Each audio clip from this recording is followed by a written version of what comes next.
Mas é o que você vai tentar fazer, entendeu? Você vai tentar entrar no jogo pra mudar ele lá dentro. Mas os caras vão pegar e vão dar na sua mão só dados. Qual que é o nome? Viciados. Só dado viciado, tá ligado? Aí tu vai lá assim, pegar um monte de dado na mão e falar, puta, agora cheguei. Cheguei no jogo, tem um monte de dado. Aí quando jogar o dado, dá 6 pra todo mundo. Aí você vai jogar os dados ali e você vai falar, mano, caralho, como assim eu nunca ganho?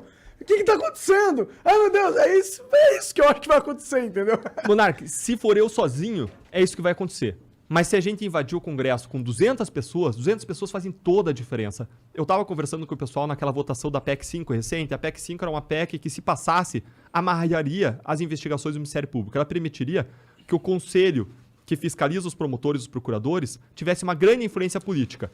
Ou seja, os promotores e procuradores que investigam os políticos poderiam sofrer retaliações dos políticos que iam ter grande influência nesse conselho. Então, se a PEC 5 passa, é uma catástrofe.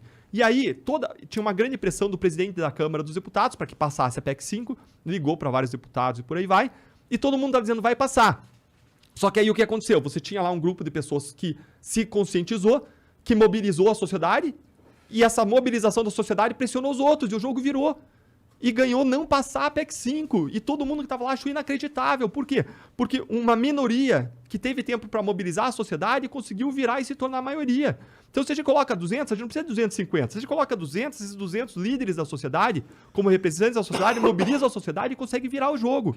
Eu acredito porque é o único caminho. E aí você diz assim, e existe esse caminho, né? Se a gente conseguir levar pessoas que tem um compromisso com a democracia, que tem um compromisso com o combate à corrupção e que tem um compromisso com um preparo político em cima de evidências e dados, a gente consegue transformar essa realidade. É difícil? É, mas existe um caminho. E se a gente não chegar, se a gente não lutar, a gente jamais vai chegar lá.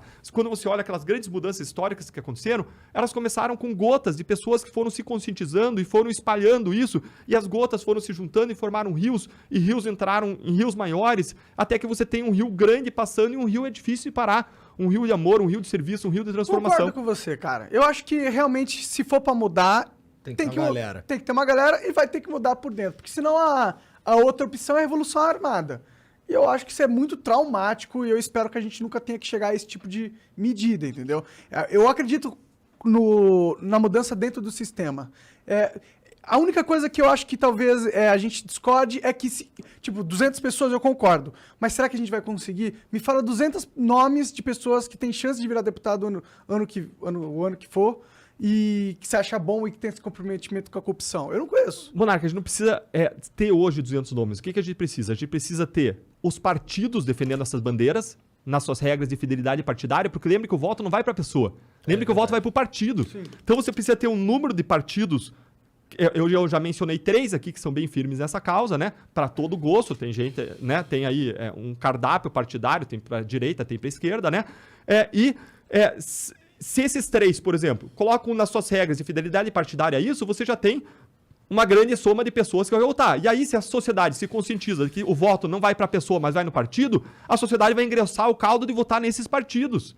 Tá. E os outros vão ter que entrar na regra do jogo, ou vão se dar mal. Entendi. E aí você tem pessoas que... E se a sociedade concentrar e perceber essa realidade e a gente conseguir conscientizar até o ano que vem, você vai ter votos concentrados dos partidos que apoiam de modo firme a causa de corrupção. E inflando esses votos desses partidos, você vai ter um número de representantes muito maior desses partidos. E aí, meu amigo, aí o caminho para a mudança está pavimentado. Entendi. E vamos dizer que a gente dissesse, não, Deltan, é muito difícil. Lembra aquela Iena Hard, ó céus, ó vida, né? Não vai dar certo. Às vezes, eu costumo contar que uma vez eu fui viajar de avião e encontrei uma senhorinha na Lava Jato, lá por 2016. E sentei lá, né, confortavelmente, naquela poltrona classe econômica, né? Entrou ela sorrindo, olhou do meu lado, olhou pra mim com aquela cara estranha e disse... Você não é aquele menino da Lava Jato? Eu falei, nossa, sou sim senhora, né? Menino, né? Já tinha, sei lá, 36, 37 anos. Eu fiquei orgulhoso. E às vezes as pessoas nos param na rua para dizer, cara, isso aí, parabéns pelo trabalho, não desistam, vocês contam com a gente, vocês nos representam. E ela olhou para mim sorrindo e disse, meu filho, isso aí não vai dar certo. Cara, e a gente sempre na vida vai encontrar pessoas que vão dizer, não vai dar certo. E elas são certas até agora. E os pessimistas, várias vezes, têm razão. E quando se buscou mudar a escravidão lá na Inglaterra, muitas pessoas falavam, não vai dar certo. Mas essa força de cidadania empurrou a história. Sim. E hoje, recentemente, em março de 2021, 80% das pessoas queriam a continuidade da Lava Jato. 80% dos brasileiros acham um consenso assim numa causa. 80% dos brasileiros agora. E esse número se mantém estável durante toda a Lava Jato. Então, você tem uma indignação e uma vontade de transformar muito grande. É claro que a gente precisa criar mais consciência, entender para transformar. Até lancei um curso para incentivar as pessoas que querem conhecer mais profundamente esse assunto da corrupção. Mas, claro, sempre levei conteúdos gratuitos nas minhas redes sociais sobre esse assunto, porque é a minha causa. Depois eu quero contar mais sobre o curso também para vocês. Claro. Agora, quando a gente tem pessoas comprometidas, pessoas que querem essa mudança, com esse coração de patriotismo, esse coração de mudança, e você consegue construir uma consciência cívica de mudança e um caminho, eu acho que a gente pode chegar lá sim. E agora, para quem ainda assim não acredita, Monark, a situação que eu costumo colocar para as pessoas é a seguinte: imagina na pessoa que você mais ama na face da Terra. Pode ser tua mãe, teu pai, teu filho, filha. Agora imagine que essa pessoa tem uma doença muito grave e essa pessoa está no hospital. E os médicos te chamam e dizem: meu amigo, essa pessoa tem uma doença terminal e não tem nada que você possa fazer por ela. E a questão que eu coloco é: você vai desistir? Você vai para casa esperar ela morrer? Ou você vai fazer tudo o que está ao teu alcance para salvar a vida dela? Indo de médico em médico, indo de site em site, dobrando seus joelhos e com fé, buscando o impossível na vida daquela pessoa. Concordo. Eu não tenho dúvida. E, Monark, lutar pelo nosso país é lutar pelas pessoas que a gente mais ama na face da Terra. E a gente jamais desistiria delas. Então não faz sentido nenhum a gente desistir pelo país. A gente desistir do nosso país. A gente tem um vínculo histórico de lealdade, de jornada conjunta com os nossos concidadãos. A gente tem esse vínculo, a gente tem que usar isso para o bem, a gente tem que aumentar capital social, aumentar entrosamento, aumentar a participação política, aumentar associativismo. A gente tem que criar consciência nas pessoas de que se elas ficarem esperando que a solução caia no colo delas, de cima para baixo, não vai acontecer. As pessoas têm que se organizar e construir as soluções de baixo para cima. E quando eu dou esse passo para sair do Ministério Público, gente, saindo fora da minha zona de conforto. Eu não gosto disso, eu tenho medo disso. Eu tenho uma série de medos que eu poderia contar para vocês. Mas eu faço isso porque a gente tem que fazer isso. E se eu cobro dos outros, eu tenho que dar exemplo, eu tenho que ir. E eu convido todo mundo para ir conosco. A gente precisa em todos os estados as pessoas votando em partidos que se comprometam com a causa de corrupção, porque a gente vai invadir o parlamento e a gente vai mudar essa realidade. Esse é o único modo de mudar. E eu não vou desistir.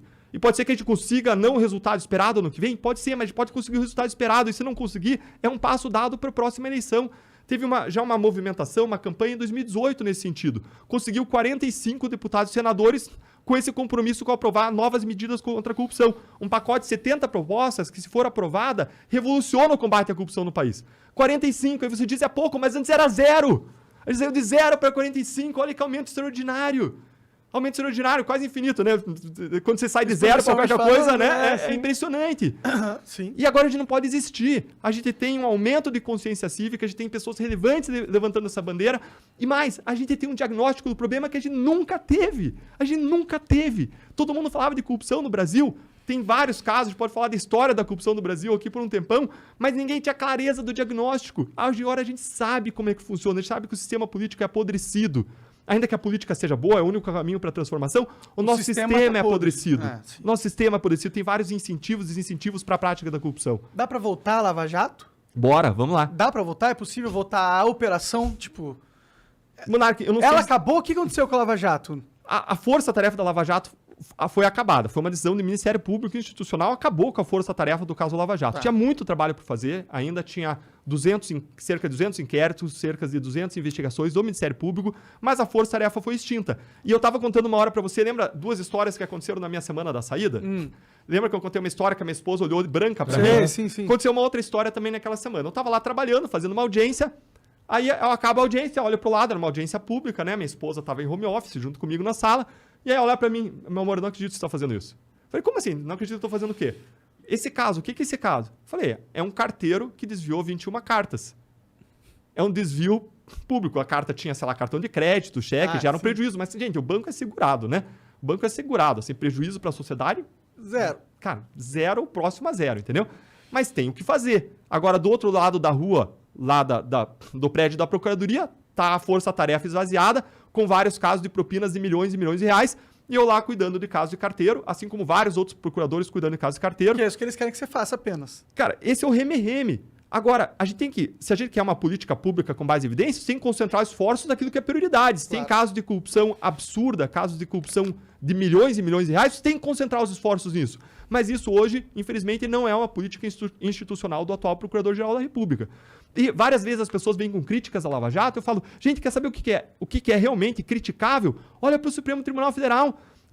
Eu estava falando de uma empresa que era cliente do sistema, Igor, você me perguntou, ela indicou 415 políticos envolvidos no esquema de 26 diferentes partidos. Uma empresa. Eles implicaram quase 1/3 dos senadores e quase 1/3 dos, então, ministros de Estado e quase metade dos governadores daquela época. Uma empresa. Imagina as outras, né? Cara, se você somar todas as outras, se você somar os outros órgãos públicos, né? Essa era uma empresa que atuava na Petrobras e outros órgãos públicos. Uma grande empresa, para ser justo. Claro, uma grande empresa. Mas existiam várias outras, mais de 20 outras grandes empreiteiras.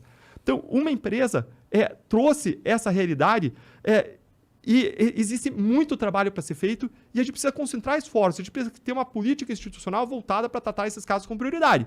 Mas, infelizmente, hoje isso não é mais uma política institucional. A Força-Tarefa da Lava Jato acabou e as pessoas deixam de ver tudo o que precisava ser feito. A questão é, quantas pessoas o Supremo Tribunal Federal condenou até hoje na Lava Jato? Porque, vejam, os mais poderosos são os primeiros que têm que ser responsabilizados. São os primeiros. Se você não tiver responsabilização deles, eles vão continuar na vida pública e eles vão se tornar exemplos de políticos. Quando eles têm que ser o exemplo do político que fracassou, não o exemplo do político que deu certo. Porque senão eles acabam se tornando referência. E o cara que tá lá, ele olha, poxa, esse cara desviou dinheiro, tá com o pescoço enrolado, até o pescoço enrolado com corrupção, a vida dele acabou. como a Lava Jato mostrou. E o cara tá no chefe de um poder, ora, esse é o caminho pra eu implantar as minhas causas. Eu ganho dinheiro e ainda fico no poder? Pô, stonks. Tem uma pesquisa do Dan Ariely, uma pesquisa bem interessante. O Dan Ariely é um cara bem famoso, ele tem os livros dele são best-sellers aí, e ele faz pesquisas comportamentais. E o Dan Ariely, ele fez uma pesquisa em que ele colocava vários alunos para responderem matrizes matemáticas, 20 matrizes matemáticas, dava um tempo, 5 minutos para resolver, e pagava 50 centavos de dólar por questão resolvida para aquelas pessoas. Primeiro ele fez o experimento para ver quantas questões em média que as pessoas respondiam. Dava umas 4 questões, a pessoa ia lá, checava as questões, estavam certas, o cara ganhava o pagamento, 2 dólares, né, 4 questões em média, e ia embora. Aí depois ele fez esse experimento permitindo que existisse desonestidade. Como que ele fazia? A pessoa respondia, ia lá atrás da sala, triturava, ia pro examinador lá na frente e falei, acertei tantas. Ganhava o dinheiro e ia embora. Quanto que deu a diferença de desonestidade? Pulou de 4 para 6 em média, respondidas corretamente, as pessoas declaravam, dentre 20 questões. Tá? Aí ele começou a variar. Não foi tanto. Até que não foi tanto. E ele depois vai lançar uma tese sobre isso, uma teoria sobre isso. E aí, depois ele fez várias variações. Por exemplo, ele fez experimento no Canadá, nos Estados Unidos, em Israel, de um lado, e fez experimentos em lugares como China, Índia, Itália, que são países reconhecidos como países mais corruptos. Adivinhem se a média de trapaça aumentou ou não. Aumentou? Não aumentou. Não aumentou? Não aumentou. Aí ele fez o seguinte, ele aumentou o valor pago. Aumentou de 50 centavos, foi aumentando até 10 dólares. Adivinhem se o nível de trapaça aumentou ou não. Aumentou pra caralho. Não aumentou. Não aumentou? Não. Qual foi a conclusão dele? E aí eu vou falar outra situação em que aumentou. A conclusão dele foi, todas as pessoas têm uma tendência à desonestidade limitada. A pessoa quer se dar bem, mas ela quer manter uma autoimagem positiva dela mesma. Isso faz com que limite a desonestidade. Mas aí ele fez outro experimento, uma outra situação, em que uma das pessoas levantava, estava com o mesmo moletom das pessoas da universidade, então as pessoas viam que uma delas se levantou e falava, acertei todas as questões, as 20, onde que eu pego o dinheiro?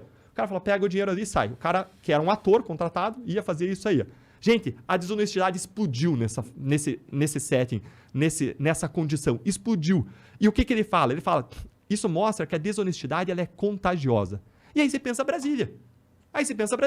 A desonestidade é contagiosa. Aí o cara vê grandes políticos corruptos como grandes líderes com poder, e o cara se contamina pelo ambiente. Lembra do experimento de Ash que a gente falou antes, do cara falando das linhas, né? Mas o cara vai com a manada, e o cara vê grandes líderes praticando corrupção, alcançando posições de poder. E o problema é que o Supremo não tira essas pessoas da posição de poder. Essas pessoas têm que ser excluídas da posição de poder. As pessoas têm que ser investigadas, processadas, têm que ser as primeiras a serem inocentadas ou condenadas e ir para a cadeia. Mas o problema é que isso não acontece. Aí você perpetua as pessoas no poder que praticam corrupção e aí você tem aquele círculo vicioso. Posições de poder geram propina, que gera mais eleição, que gera mais propina, porque o cara reinveste parte do dinheiro no seu negócio, né? Na campanha eleitoral, e você tem uma perpetuação do sistema. É um círculo vicioso que a gente tem que quebrar. E qual é a grande vantagem do momento hoje? Que talvez mude um pouco o cenário pessimista que você via antes, Monark. É que a gente sabe como funciona. A gente sabe como funciona, a gente sabe como o esquema roda. Ainda existe, né? A gente sabe quem quer quem. Exatamente, os esquemas existem. Eles não vão parar até que a gente consiga mudar a realidade, porque os incentivos e desincentivos continuam existindo. A impunidade continua existindo. As pessoas que ocupam posição de poder continuam lá. Reocuparam posições de poder. E as condições do sistema político, campanhas caríssimas eleitorais, uma dificuldade de renovação, continua lá. E aí eles criam um fundo eleitoral bilionário, que é dado para quem? 64, 67% do valor do fundo eleitoral vai para quem? Vai para 7% dos candidatos que já tiveram no poder, que eram deputados e senadores no momento ou já foram antes. Isso estimula a perpetuação dos mesmos. É como você falou, cartas marcadas. E isso traz a importância da pequena doação eleitoral. Se a gente quer mudar essa realidade, e eu sempre estimulo isso há anos, eu falo, o eleitor ele tem que doar R$10, R$50 para o seu candidato. Por quê? Porque ele alavanca essas pessoas boas na política, que vão competir contra os caras que têm o fundo eleitoral à sua disposição e que investem em propinas também nas campanhas. Então ele alavanca esse cara para ele poder competir, e eu garanto que se a pessoa for doar R$10 para o candidato, ela vai pensar 10 vezes mais em quem ela vai votar. Ah, com certeza.